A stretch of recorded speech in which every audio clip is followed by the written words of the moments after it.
Hey everybody, welcome back to the channel. I thought I would give just a short introduction before I roll you some footage here. A lot of people have asked me, what am I going to do with this 86 Chevrolet four-wheel drive truck that I've got? Are you going to keep it? Are you going to sell it? My plan is to keep it. That's my chickens, they're having a fit. And I've always wanted to have one, of course, and I've always wanted to fix one up, like get to be involved in the mechanics. So I know a mechanic who's very good, happens to be the square body king, really. And he agreed to do the project that my truck is, and he also agreed to let me help him. So for the last week or so, I've been doing a little mechanic work, helping him work on my truck, and we've still got a little bit to do. But some of the footage that you're going to see is just us, number one, installing a 2-inch lift kit that I've got. And then next week I'll buy a set of tires to kind of fill the wheel wells up. Because I don't like the look of little wheels and a lift. I just think that's goofy. So another little clip of footage you're going to see is upper and lower ball joints in the front. We changed those and new grease seals. We changed the brakes and the rotors, some stuff like that. And today we actually did the steering box and put some inner fenders in it because mine were pretty bad rusted. So there's just a little bit of footage here and there of us working on it. I thought you guys might enjoy seeing that, seeing the process, and then kind of seeing like what's it look like? What's my truck look like under there? Is it rusty? What's going on with it? It's actually not that bad. A little bit of surface rust, of course, but all in all, I knew it was a solid truck when I bought it because I crawled under it and looked. But once it got up on that lift, I was like, this is a little better than what I thought. You know, this isn't bad. So, again, it'll just be a little bit of footage of us doing different stuff. I am so incredibly thankful and so incredibly blessed that this man has become my hero. This man has decided to help me and let me work on this truck and really make my dream come true. And I would have never be able to do any of this without him. So I thank him so much. And yeah, I think I'm just going to roll this footage. One thing I'll say before I cut to the footage is when we were working on the lift kit in the back, replacing those back leafs, because I just did full leafs and full shocks front and back, just replace all of it. I didn't do any blocks or anything in the back. They just get rusted on there and they're hard to get off. And so we had to use a torch to cut one of them off. And I know someone's going to say, that's dangerous. It's next to the gas tank. But we were careful. Nobody got blown up. And that's just kind of what has to be done. You know, sometimes mechanic work is hard and nasty. And that was just part of it. So gonna go ahead, stop chitter chattering, cut to the footage. I hope you enjoy it and stick around because this will be one of maybe a few other videos, of progress on this truck of mine.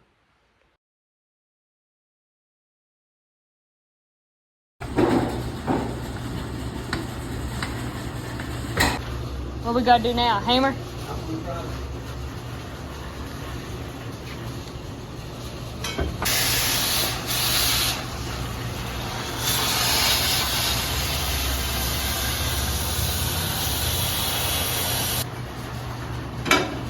Hit it really hard.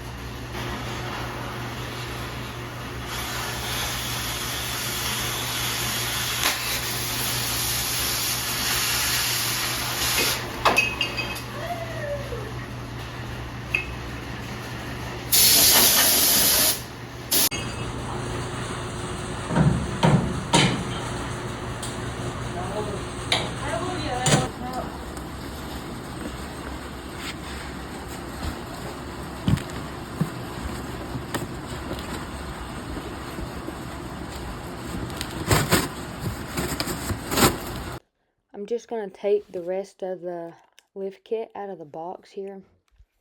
Figure out what I got.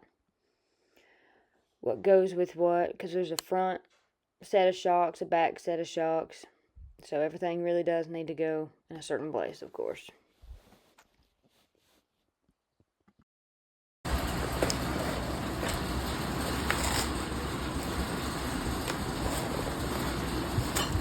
Once we got all the old leaves and junk out of there, the shocks and stuff. We are going to put this new leaf in, and it's just a game of getting it lined up in both places at the end and then getting it lined up in the middle so we can put those U-bolts and the plate back on there. And man, that thing is heavy. It's way heavier than what you would think, and it's kind of challenging getting everything put back together because, like I said, everything on this truck is kind of like the tin can. Before it gets the oil, it's just really stuck.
You just trying to move me around with all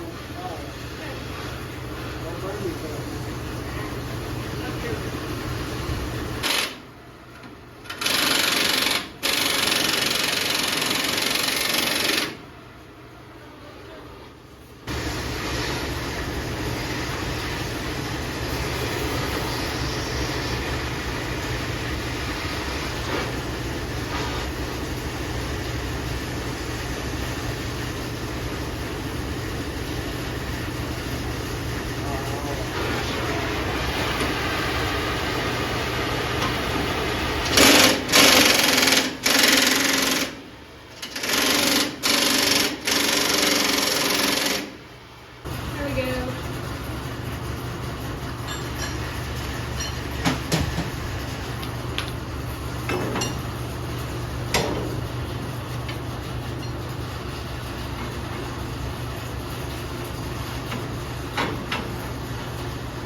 Now go back on these.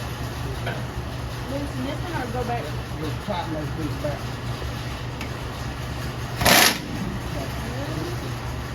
This one over here. This one over here.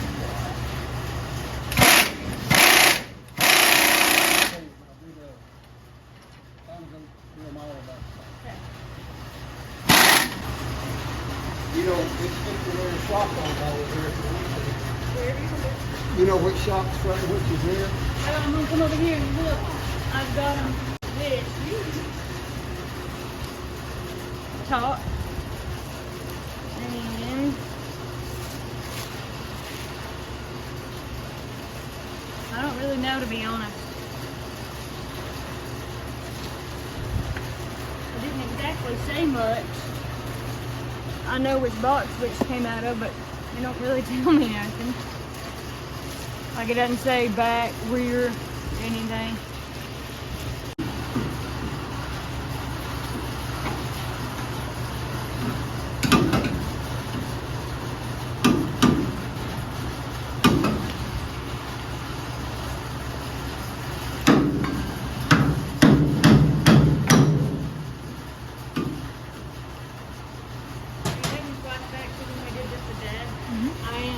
shocks that's making me think about it for whatever reason. That's what it made me think of too.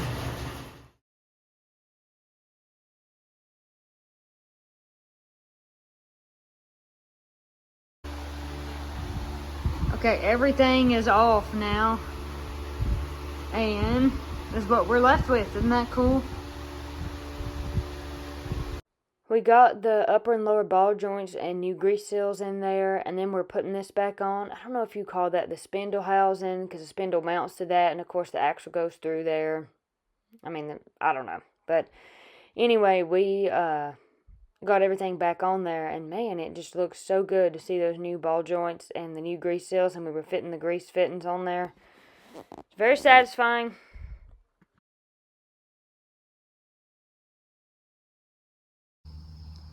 So where we're at right now is we have the inner fender out, and we are going to change my steering box.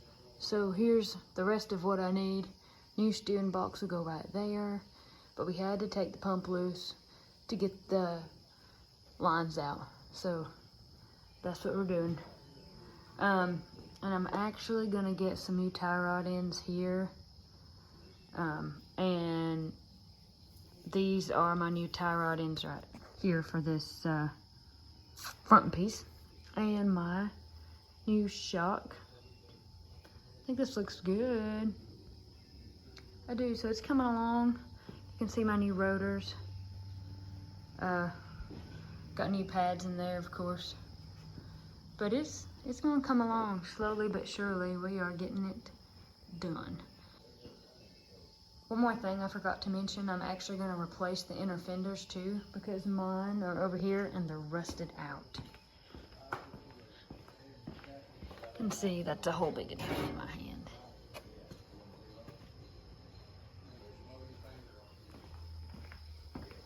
So I'm gonna get new ones for in here. And the frame up here is in really good shape. Sometimes the frame will crack behind where the steering gearbox is, but that's usually for people who are like jumping these trucks and abusing them really bad. The paint is still on my frame right here, and this is pretty much the best the frame looks. So I'm not gonna lie, this steering box was a little bit bigger of a job than what I realized, just because to fit everything in there, we had to take the pump loose to get to the lines. We even had to move part of the air conditioner to get to what we needed to get to. So then we had to put it all back together and put our belts back where they go. But we got it done because teamwork makes the dream work. And hopefully now there'll be a little bit of a difference in my steering. It'll be a little better, should be, with that new steering box. There it is. It's in there. Everything's back where it needs to go. We're going to put a little power steering fluid in there. And like I said, at some point we're going to put these new inner fenders in here. But it looks good. For whatever reason, the power steering fluid, where it goes in at the pump, is like down below all of this mess here, this fan for the motor. I didn't remember it being there in this funky place on these trucks, but it is. So it's kind of tricky to get it in there, but gotta have it.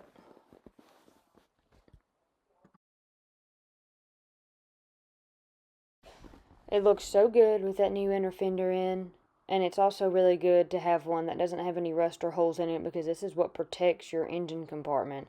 This is what's going to keep nasty stuff from flying up in there and damaging your frame and your engine. So I was pretty satisfied to see all of my hard work, my inner fenders, steering box, all of our hard work. It was very exciting.